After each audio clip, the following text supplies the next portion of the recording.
क्यों मत जाओ ना भैया भैया मुख्य बस स्टैंड बहुमंजिला पार्किंग बाजी बाजी बाजी हाँ होने जा रहा है। क्या क्या बुलाना क्या करना फिर सर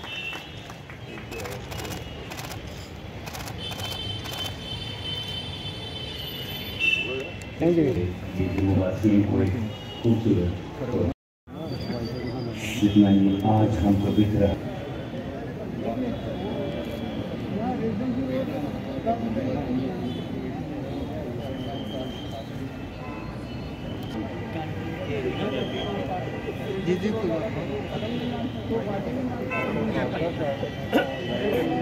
ये प्रसन्नता का विषय है कि 2021 में जो परियोजना यहाँ प्रारंभ की गई थी उसे धीरज गुप्ता जी ने आज पूरा कर दिया है। मैं सोच रहा था और मुझे जो बताया गया कि पिछले 2-2.5 वर्षों में ही मुख्य रूप से काम हुआ है। अगर सामान्य रूप से आप जम्मू कश्मीर के बजट को देखें तो मोटा मोटी 1 लाख करोड़ रुपए का बजट है जो पिछले साल देश की संसद ने पारित किया। इस साल थोड़ा बढ़ गया है। उसके पहले 90,000 करोड़ रुपए। जब दूसरे राज्यों को हम देखते हैं और उनसे तुलना करते हैं, मैं इसलिए कहना चाहता हूं बड़े जिम्मेदार लोग हैं, वो इस बात को आसानी से, मुझे लगता है 1 करोड़ रुपए, आबादी 12 करोड़, और ये कोई 2-3 साल में नहीं हुआ। ये आज़ादी के बाद से ही अगर बाकी राज्यों की तुलना में जम्मू कश्मीर के बजट को देखेंगे तो 5 गुना 6 गुना बजट यहाँ मिलता रहा। अगर सरकारी कर्मचारियों को, गवर्नमेंट एम्प्लॉइज को हम देखें तो बिहार में 3.5 लाख, जम्मू कश्मीर में लगभग 5 लाख। अगर दूसरी तरफ निगाह ले जाते हैं तो रोज धरना कि हम 3,000 पर हैं, कई साल से हैं, लिख के दिया गया कि 7 साल बाद अस्थायी कर दिए जाएंगे। हम गरीब हैं, हम पढ़े लिखे हैं। मुझे लगता है कि अब वो समय आ गया है कि देश के बाकी राज्य जिस तरह से गुड गवर्नेंस के आधार पर चलते हैं उस आधार पर जम्मू कश्मीर को भी चलना चाहिए। सामान्य रूप से आप देखें देश के दूसरे राज्यों में, मैं उत्तर प्रदेश, बिहार, मध्य प्रदेश या नॉर्थ ईस्ट के प्रदेशों की अगर बात करूं तो ये कोई गुजरात, महाराष्ट्र, कर्नाटक की तरह विकसित राज्य नहीं थे, ये भी पिछड़े हुए राज्य थे। लेकिन मैं भी गांव से आता हूं, अब वहां गांव को सड़क से जोड़ना ये समस्या नहीं रह गई। पिछले 6 वर्षों में, खासतौर से 2000 में जब श्रद्धेय वाजपेयी जी देश के प्रधानमंत्री बने और प्रधानमंत्री ग्राम सड़क योजना शुरू हुई तो मोटे तौर पर पहला जो मानक था 1000 की आबादी के ऊपर के गांव, फिर 500 की आबादी के ऊपर के गांव, फिर 250 की आबादी के ऊपर के गांव, ये गांव सड़क से जुड़ गए। सामान्य रूप से यूपी, बिहार जैसे राज्यों में भी गांव में 20 घंटे 22 घंटे बिजली रह रही। यहाँ आने के बाद योजना बनानी पड़ी है कि कैसे यहाँ के हर गांव को सड़क से जोड़ा जाए, हर गांव तक बिजली कैसे पहुंचाई जाए। मुझे लगता है कि मैं इसलिए कह रहा हूं कि जरा मीडिया के भी साथी हैं, रोज अच्छी अच्छी खबरें भी लिखते हैं और प्रबुद्ध लोग भी हैं जम्मू नगर के, इनको विचार करने की जरूरत है कि आखिर ये जो एक सभ्य समाज की न्यूनतम नागरिक आवश्यकता है, बजट इतना बड़ा होने के बावजूद भी हम प्राप्त नहीं कर सके। इसमें मैं किसी को दोष नहीं देता और मैं ये कहना चाहता हूं कि हमने इसकी कार्य योजना हम सबने बनाई है और खुलेआम, खुले तौर पर कहना चाहता हूं कि ये 3 वर्ष में अब कोई गांव नहीं होगा जहां सड़क नहीं होगी। बिजली भी 24/7 क्वालिटी पावर मिले, इसकी योजना हम सबने बनाई है। लेकिन हमारी दिक्कत क्या है? हमारी दिक्कत यह है कि अगर यहाँ पार्किंग बंद भी जाए तो जम्मू के दूसरे हिस्से वाले लोग कहेंगे कि साहब यहाँ बन गया तो क्या वो हमारा क्या होगा। सब कुछ एक ही साथ चाहते हैं, ये मानव स्वभाव है। भगत सिंह पैदा होना चाहिए मेरे घर में नहीं तो पड़ोसी के घर में। ये मानव स्वभाव, इसमें कोई, तो मैंने थोड़ा विषय से हट कर ये बात कही।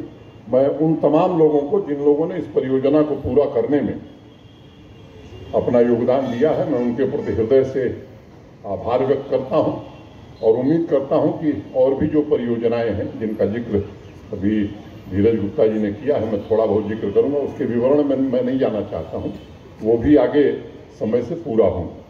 अगर मोटे तौर पर जनसंख्या को आप देखें तो 32-33% लोग शहरों में रहते हैं और जो अनुमान है कि आने वाले दिनों में 8-9 सालों में यह संख्या 41-42% होने वाली।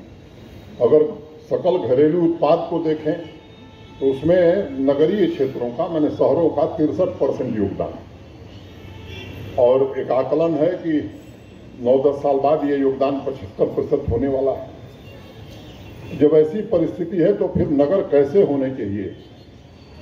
मुझे लगता है कि ये केवल नगर विकास का विभाग या आवास का विकास का विभाग, जीडीए या म्युनिसिपल कॉरपोरेशन या मेयर, डिप्टी मेयर और कॉरपोरेटर, मुझे लगता है इस अभियान से नहीं जुड़ेंगे। अभी नगर निगम ने एक अभियान शुरू किया है सेग्रीगेशन का, सफाई का। अब रैंकिंग में जब देश के शहरों की सूची प्रकाशित होती है, जम्मू का नाम हम देखते होंगे तो मुझे लगता है हमें भी गर्व होता होगा कि नीचे से कहाँ हम खड़े हैं।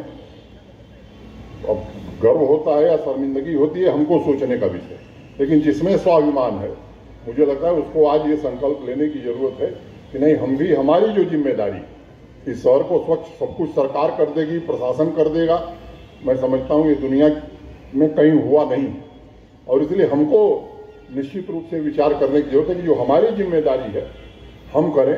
केवल दूसरे पर दोष देना कि साहब वो कमिश्नर नहीं कर रही है तो जीडीए के वाइस चेयरमैन नहीं कर रहे हैं तो सारे कर्मचारी ने कहा, ठीक है ये भी सुधरेंगे, लेकिन हम खुद सुधर करके अगर अपना काम करते हैं तो मुझे लगता है कि उनको भी निश्चित रूप से हम प्रेरणा देंगे कि भाई अब हम इस रास्ते पर हैं, आप भी सही रास्ते पर आइए। एक बड़ा सवाल उभरता है कि आबादी के साथ शहरों के भौतिक, सामाजिक और बुनियादी ढांचे के व्यापक विकास को कैसे आगे बढ़ाया जाए। सामान्य रूप से ज़्यादातर व्यवसायिक वर्ग के लोग शहरों में रहते हैं, नौकरी पेशा वाले लोग रहते हैं, उन्हें मूलभूत सुविधाएं कैसे उपलब्ध कराई जाए। अभी कहा गया कि मंदिरों का शहर है, मैं इसे थोड़ा, मेरी राय भिन्न है। ये मंदिरों का शहर था, देश के सम्माननीय प्रधानमंत्री जी ने इसे संस्थानों का शहर बना दिया है। देश का अकेला शहर है जहाँ एम्स भी है, सेंट्रल यूनिवर्सिटी भी है, आईआईटी भी है, आईआईएम भी है। हिंदुस्तान में कोई दूसरा शहर नहीं। आप दिल्ली, बम्बई, बेंगलोर, कलकत्ता, किसी शहर में ले लीजिए, ये चारों संस्थान किसी एक शहर में नहीं है। अकेला सौभाग्य जम्मू के लोगों को प्राप्त है। ये मैं मानता हूं कि यह नए जम्मू की दिशा में एक कदम है। डेवलपमेंट अथॉरिटी के लोग, हमारे म्युनिसिपल कॉरपोरेशन के लोग, धीरज गुप्ता जी, हमारे श्रमिक, हमारे इंजीनियर्स, हमारे सभी साथी जिन्होंने मेहनत से इसे पूरा किया है, मुझे लगता है कि वीडियो प्रेजेंटेशन आप सबने देखा है, मैं उसके विवरण में न जाकर के उनके प्रति आभार व्यक्त करता हूं। अब जम्मू कश्मीर कॉमर्शियल हब कैसे बने, मुझे लगता है कि इस प्रश्न पर हम सबको मिल करके विचार करने की जरूरत। आध्यात्मिक स्थान है और अगर शब्दों के सागर में इसे समाना हो तो मुझे लगता है कि अगर कॉमर्शियल हब हम बनाने की दिशा में आगे बढ़ते हैं, आर्थिक गतिविधियां बढ़ाने की दिशा में हम बढ़ते हैं, तो ये जो पार्किंग की सुविधा है ये आवश्यक है। शहर पर जबरदस्त दबाव पड़ रहा था, आगे भी इस विकास को कैसे आगे बढ़ाया जाए। अभी जम्मू स्मार्ट सिटी बहुत दिन से यहाँ के लोग भी सुन रहे हैं, मैं भी 6 महीने हो गए, मुझे 6 महीने से मैं भी सुन रहा हूँ। बताया मेयर साहब ने कि यहाँ के कुछ अधिकारी अभी अहमदाबाद गए और अहमदाबाद के लोग यहाँ आए थे, उस प्रेजेंटेशन में मैं भी था और आपको जानकर आश्चर्य होगा कि उसमें अहमदाबाद म्युनिसिपल कॉरपोरेशन में 8 आईएएस अधिकारी काम करें, 8, एक नहीं 8, और किस तरह से वहाँ परियोजनाएं पूरी हुई हैं, मुझे लगता है वो हम सबके लिए एक प्रेरणा का विषय, उससे कुछ हमने भी सीखा है, हमारे लोगों ने भी देखा है, और उसको समयबद्ध तरीके से कैसे पूरा किया जाए, इस दिशा में हमारे लोग भी जो उससे जुड़े हुए हैं वो काम कर रहे हैं। स्मार्ट अर्बन मोबिलिटी हो, इफिशिएंट ट्रैफिक मैनेजमेंट हो। अब धीरज जी ने था छोड़ दिया 7-8 इलाके, जैसे हरी मार्केट, इंदिरा चौक, रघुनाथ बाजार, सालमार रोड, अभी ये पंज तीर्थी में बन रहे, और बताया गया कि अब अगले साल मार्च तक ये पूरी हो जाएंगी। अब आईटी टावर भी बहुत दिन से आप लोग सुन रहे थे, एनबीसीसी वो काम शुरू कर रहा है और 1.5 साल के पहले ही बन जाएगा। इस काम को भी आगे बढ़ाया गया है। इस शहर में तकरीबन 33 प्रमुख मार्ग हैं, और उनकी स्थिति क्या होगी। हम चाहते हैं टूरिज्म बहुत फैले, और यहाँ आइडिया बहुत है।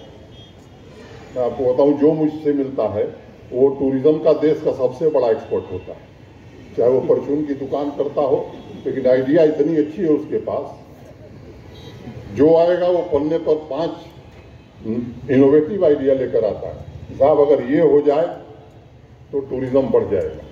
मुझे लगता है कि कोई भी बाहर से आता है तो आपका शहर कैसा है, आपका व्यवहार कैसा है, इसे भी वो देखता है। इस पर भी थोड़ा हमें ध्यान देने की जरूरत है।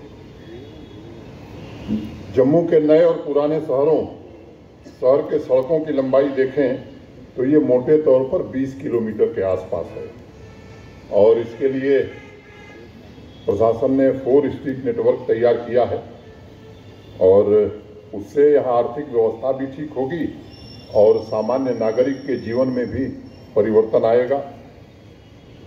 किसी ने कहा कि बड़े हादसे होने लगे आजकल तेरे शहर में, बड़े हादसे होने लगे आजकल तेरे शहर में, कोई दिल चुरा ले गया और पता ही न चला। रहना साहब कि आपका मन मोह लेगा और आपको खबर भी नहीं होगी, ऐसा लोग कहते हैं। पिछले कुछ महीनों में जो काम हो रहे हैं उनको अगर मैं शब्दों से परिभाषित करूं तो मेयर साहब ने कहा स्विट्जरलैंड, मैं गया नहीं हूं और मैं चाहता भी नहीं हूं कि जम्मू स्विट्जरलैंड बने, माफ करिएगा मेयर साहब, लेकिन मैं समझता हूं कि यह शहरी पुनर्जागरण है जम्मू का, और उसी को हम अगर पुनर्जागृत कर सके तो ये इस शहर के लिए और शहर के रहने वाले लोगों के लिए अच्छा होगा। मुझे याद है अक्टूबर महीने में बैक टू विलेज के साथ साथ एक माई टाउन माई प्राइड का कार्यक्रम भी हुआ था 2 दिन का। इस जम्मू म्यूनिसिपल कॉरपोरेशन को भी 5 करोड़ रुपए शासन की ओर से दिए गए। कुछ काम हो रहे हैं, इकोसिस्टम कैसे तैयार होगा इस पर विचार उसमें किया गया है, उस दिशा में काम भी हो रहा होगा। और अर्बन लोकल बॉडीज को कैसे प्रभावी बनाया जाए, धीरज गुप्ता जी ने उसका विस्तार से जिक्र किया है। ये मैं समझता हूं कि केवल शब्दों से नहीं बल्कि वास्तव में जमीनी स्तर पर हमारे प्रशासन की पूरी मंशा है कि इसे जमीन पर हम उतारना चाहते हैं, और इसके दिशा में जो कदम है वो कर रहे हैं। स्टेक होल्डर से भी चर्चा हुई है, और प्रधानमंत्री जी के नेतृत्व में देश भर में मनाने जा रही है। ऐसे स्थानों के संरक्षण के लिए भारत सरकार स्वयं काम कर रही है। जैसे आपको ध्यान होगा, अभी कलकत्ता जब प्रधानमंत्री जी गए थे, नेताजी सुभाष चंद्र बोस के नाम से जो स्मारक है जिस तरह से भारत सरकार ने बनाया, तो आज़ादी के 75वीं वर्षगांठ पर मुबारक मंडी और शेरगढ़ी जम्मू कश्मीर के भी ये 2 स्मारक ठीक से विकसित हों, इसकी योजना बनी है। अभी मुकम्मल बन जाएगी तो समय सीमा भी हम आपको बता देंगे कि कब तक ये काम, लेकिन ये ऐसा काम नहीं कि 6 महीने 1 साल में हो जाएगा। ये लंबे समय तक चलने वाला काम है। 6 महीने में कुछ काम होगा, कुछ 1 साल में होगा, कुछ 1.5 साल में होगा, कुछ 2 साल में होगा, लेकिन यहाँ उसके भी विशेषज्ञ बहुत, मुबारक मंडी के भी जानकार बहुत है। मुझे समझ में नहीं आता है, लेकिन यहाँ हर विषय के जानकार हैं। उसके लिए भी जो लोग आते हैं ऐसी आइडिया लेके आते हैं, मैं दंग रह जाता हूँ कब पढ़े थे ये। आर्कियोलॉजी के भी एक्सपर्ट हैं, हेरिटेज के भी एक्सपर्ट हैं।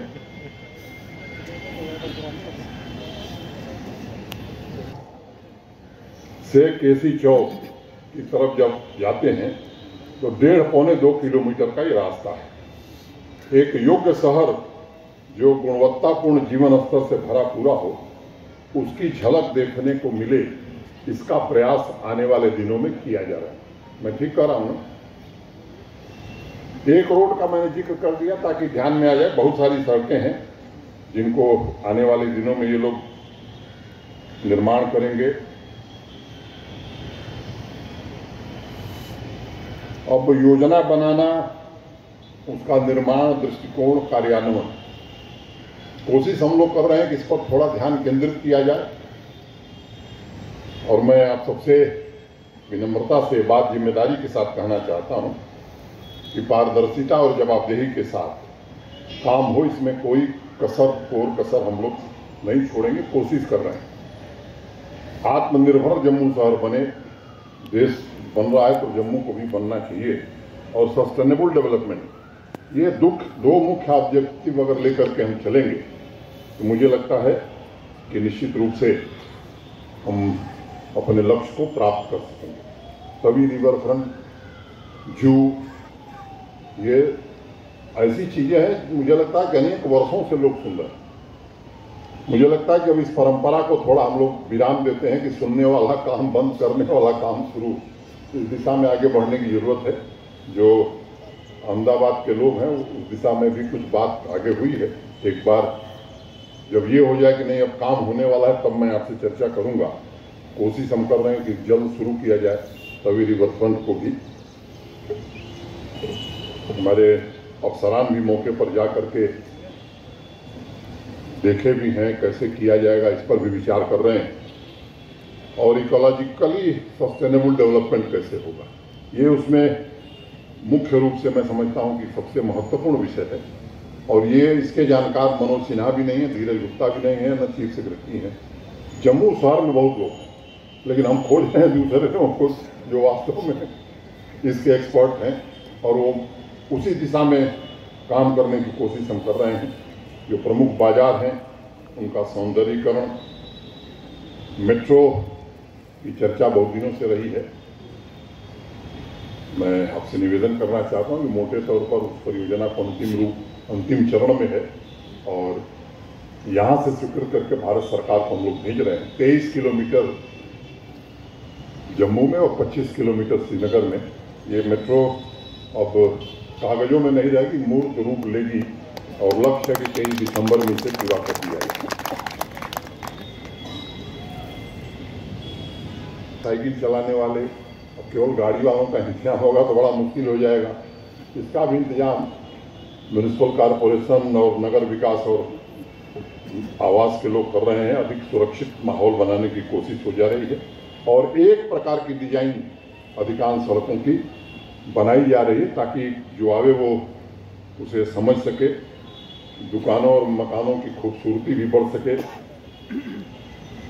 आप सबको ध्यान में प्रधानमंत्री जी के नेतृत्व में भारत सरकार ने एक इंडस्ट्रियल पॉलिसी जम्मू कश्मीर के लिए घोषित की है और मैं उम्मीद करता हूं कि योजना महत्वाकांक्षी है, निवेश भी, कालक भी महत्वाकांक्षी। ऊर्जा और हरित क्षेत्र के दिशा में भी कैसे काम हो निर्माण का, शहरी नियोजन और जैव विविधता, क्वालिटी वाटर मैनेजमेंट, कचरा प्रबंधन, इन सब बातों का जिक्र अभी पहले किया गया थी। सोशल डिस्टेंसिंग का सब पालन कर रहे थे तो उसमें एक शिक्षा मिली हमें कि शहरों में खुले और हरे भरे स्थान का होना बड़ा जरूरी है। नहीं तो बड़े बड़े शहरों की हालत क्या हुई ये मुझे बताने की जरूरत नहीं है। तो स्वस्थ रहने की दृष्टि से इसका ध्यान रखना बड़ा जरूरी है। इंफ्रास्ट्रक्चर के निर्माण के साथ साथ नागरिकों की भागीदारी कैसे सुनिश्चित की जाए। तमाम राजनीतिक लोग हैं, इसलिए मुझे लगता है कि मुझे चर्चा करनी चाहिए। और महीने किसी एक छुट्टी के दिन जेडीए और जेएमसी के सौजन्य से चयनित बाजारों में एक ऑकलैंड शहर है न्यूजीलैंड में, स्ट्रीट फेस्टिवल वहाँ होता है। क्या जम्मू के लोग ऐसा फेस्टिवल महीने में एक दिन कर सकते हैं? मुझे लगता है कि इस पर विचार करने की जरूरत है। इससे एकीकृत समाज की भावना जागृत होती है। सोशल मीडिया पर हम संदेश देकर के स्वच्छता अभियान अगर जेएमसी चला रही तो क्या हम कह सकते हैं साहब हम भी जुड़े, आइए आप भी जुड़िए। इस तरह के काम अगर हम करते हैं, किसी महीने में एक दिन जो अच्छे पेंटर हैं शहर में फुटपाथ पर बैठ करके क्या पेंटिंग का काम हम अच्छे ढंग से कर सकते हैं। बजाय ज्ञान देने के कि हमारी विरासत बड़ी समृद्ध है, प्रशासन और सरकार को ये करना चाहिए, आइडियाज देने के बजाय थोड़ा अगर हम करेंगे तो मुझे लगता है कि जैसा जम्मू हम सब देखना चाहते हैं उसे हम देख सकें। रहने वाले नागरिक उस शहर को अपना मानते हैं और इंदौर म्यूनिसिपल कॉरपोरेशन से कम काम इंदौर में रहने वाले लोग नहीं करते हैं। जब वो अभियान शुरू हुआ था, मुझे लगता है कि उस दिशा में हमें सोचने की जरूरत है। ये 213 करोड़ की लागत से बना है, कमर्शियल कॉम्प्लेक्स अभी शुरू नहीं हुआ है, जल्द ही इसे भी शुरू किया जाएगा और rain water harvesting, sewer treatment plant, इन सब बातों का भी ध्यान रखा गया है। जो लोग देश विदेश यहाँ घूमने वाले बहुत लोग हैं, हम लोगों को कम अवसर मिलता है। आपने गौर किया होगा कि हर शहर का एक स्लोगन होता है, कोई न कोई नारा। जैसे हमारे यहाँ कानपुर शहर, वहाँ मुख्य बाजार में दुकान भी चलती है तो दुकान पर एक नारा लिखा रहता है। एक वहाँ लड्डू वाला है, उसका नाम है ठग्गू के लड्डू, और नारा लिखा है कि ऐसा कोई सगा नहीं जिसको हमने ठगा नहीं। ऐसे ही अनेक शहरों के नारे हैं। जैसे जम्मू सिटी ऑफ टेम्पल्स, जैसे न्यूयॉर्क में लिखा है द सिटी दैट नेवर स्लीप्स। ऐसे ही अनेक शहरों में ये हमारी पहचान कैसे मिल सकती है, इसे हम कैसे जीवंत रख सकते हैं। और मुझसे अगर कोई पूछे कि जम्मू शहर के लिए क्या नारा होगा, तो मेरे हिसाब से द सिटी ऑफ ब्लिस, ये मैं नारा इसके लिए दूंगा। या मैं कहूँगा कि the eternal spiritual city on the earth. Kashi की तरह जम्मू भी मैं समझता हूँ उस भावना से जुड़ा हुआ शहर है। यह मेरी अपनी भावना है। मैं आप सभी का, जेडीए के लोगों का, नगर के प्रबुद्ध लोगों का हृदय से आभार व्यक्त करता हूँ। और अंत में दो पंक्तियों के साथ कि छूकर निकलती है जो हवाएं तेरे चेहरे को, छूकर निकलती हैं जो हवाएं तेरे चेहरे को, सारे शहर का मौसम गुलाबी हो जाता है। मैं उम्मीद करता हूँ कि आने वाले समय में बसंत ऋतु आई है, मौसम गुलाबी हो रहा है, तो हम भी गुलाबी हों, इस नगर को भी गुलाबी बनाने में अपना योगदान करें। इतना ही निवेदन करते हुए मैं आप सबके प्रति हृदय से कृतज्ञता ज्ञापित करते हुए अपनी बात यहीं पूरी करता हूँ।